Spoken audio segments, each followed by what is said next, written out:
Ada seorang anak muda di Damaskus di ibu kota Syria di zaman tabi'in dulu. Pernah datang ke sebuah masjid namanya Masjid At-Taubah. Masjid At-Taubah ini zaman tabi'in ada. Ada seorang tabi'in masyhur di situ tinggal jadi imam juga jadi alim mengajar tiap hari. Anak muda ini datang lalu berkata, "Wahai imam, imam kalau kita kiai. Wahai imam, saya datang dari luar Damaskus, ya miskin tidak punya apa."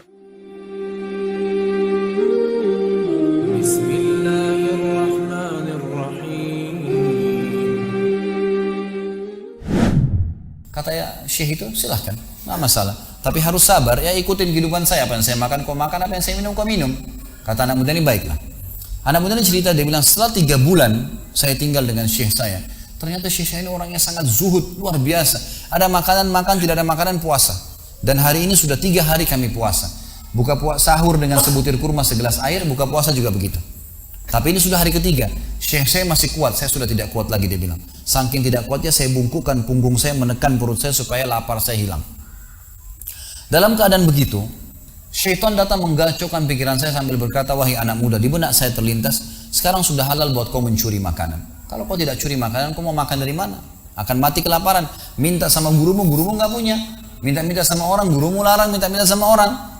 Sekarang kau curi makanan sepotong roti, yang penting tidak mati kelaparan." Dia bilang dalam kondisi saya berkecamuk pikiran syaitan begitu, saya berpikir mencuri makanan di rumah di sebelah masjid. Zaman dulu teman-teman sekalian, dinding masjid tidak seperti kita sekarang ada tembok. Jadi zaman dulu itu bisa dari tanah liat atau kalau mau kuat, batang kurma ditebang atasnya, ditebang akarnya, ditancapin, lalu didempet-dempetin. Jadi dinding yang kuat. Dan rumah orang sama masjid berdempetan dindingnya. Dia naiklah di masjid, dari belakang masjid dia naik mau mencuri makanan. Di rumah yang pertama dia mau masuk mencuri di sebelah masjid, itu dia lihat ada 3 perempuan yang tidak tutup auratnya. Lagi nunun kulit domba. Dia alihkan pandangannya karena dia tahu yang bukan mahramnya haram untuk melihatnya. Dan itu bukan tujuannya, dia ingin cari makanan. Dia pindah ke rumah kedua.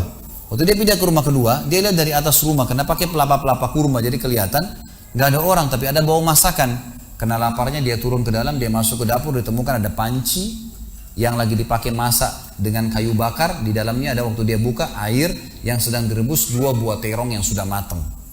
Karena lapar sekali, diambil sama dia terong 1 lalu digigit. Sementara dia kunyah teman-teman sekalian, dia bilang, dia ceritakan dirinya, waktu saya sebentar kunyah dan sangat lapar, saya sudah buru-buru ingin menelannya, tapi tiba-tiba muncul ketakwaan saya pada Allah. Muncul ketakutan saya pada Allah, kepatuhan saya sama Allah. Lalu saya berkata dengan diri saya, subhanallah, syaitan berhasil membuat saya melakukan 3 dosa sekaligus. Yang pertama, masuk rumah orang tanpa izin, dosa. Yang kedua, mencuri, mengambil terong itu. Dan yang ketiga, saya sedang memakan makanan yang haram. 3 dosa sekaligus. Maka dia bilang, tidak mungkin Allah membuat saya mati kelaparan karena meninggalkan yang haram. Karena Nabi Muhammad SAW sudah bersabda, "Man taraka sya'ni la abdalahu khairan min." Siapa yang meninggalkan sesuatu karena Allah, Allah akan gantikan yang lebih baik darinya. Lalu saya lempar gumpalan makanan terong itu ke lantai dapur tersebut, lalu saya kembali ke masjid. Dan masih ada pengajian, saya tidak bisa tangkap apa yang sedang dibahas karena laparnya. Waktu bubar pengajian, dia bilang, guru saya duduk di kursinya, saya pun duduk di tiang salah satu masjid. Ada 1 orang tua di belakang masjid. Lalu masuklah seorang wanita dari pintu masjid bercadar, berbicara dengan guru saya sambil guru saya menundukkan pandangannya. Setelah itu guru saya mengangkat kepalanya lalu melihat ke arah saya dan memanggil, "Kesinilah muridku." "Datanglah saya," kata anak muda ini. Lalu ditanya oleh guru saya, "Apa kau sudah menikah?" Dijawab oleh muridnya, "Belum." Lalu ditanya 2 kali, "Apa kau ingin menikah?" Dia tidak jawab. "Apa kau ingin menikah?" Tidak jawab. Sampai 3 kali, "Apa kau ingin menikah?" Dia tidak jawab. Lalu kata anak muda ini, "Wahai imam, wahai syekh, ya guru saya setelah Allah subhanahu wa ta'ala, hidup saya bergantung pada anda. Apa yang anda makan, saya makan. Apa yang anda minum, saya minum. Sekarang sudah 3 hari kita punya makanan dan minuman, puasa. Dan saya sangat lapar. Kalau saya nikah, saya mau beri makan dari mana istri saya?" Lalu kata syekhnya, "Ini perempuan di sebelah saya yang bercadar baru selesai masa iddah meninggal suaminya 4 bulan 10 hari. Dan dia ditinggalkan harta yang cukup, dia masih muda, dia takut fitnah.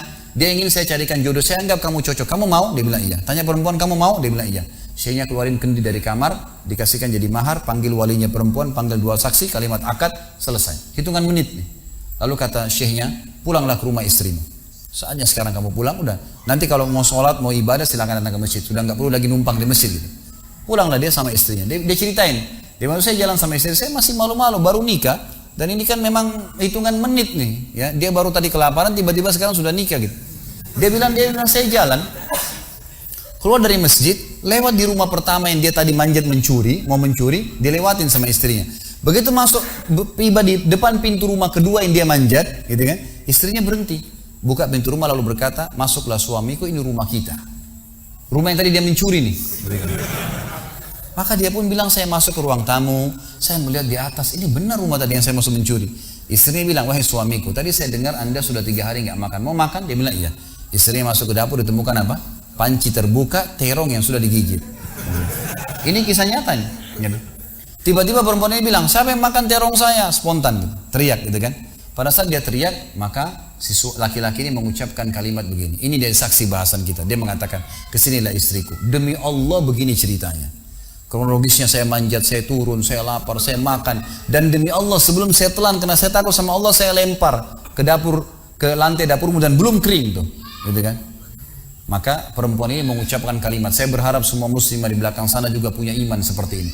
Kata para ulama, ucapan wanita ini perlu diukir dengan ukiran emas, karena menandakan iman yang luar biasa. Kata dia, wahai suamiku, engkau meninggalkan segumpal makanan haram. Allah jadikan makanan itu, pancinya, rumahnya, pemilik rumahnya jadi milikmu sekarang.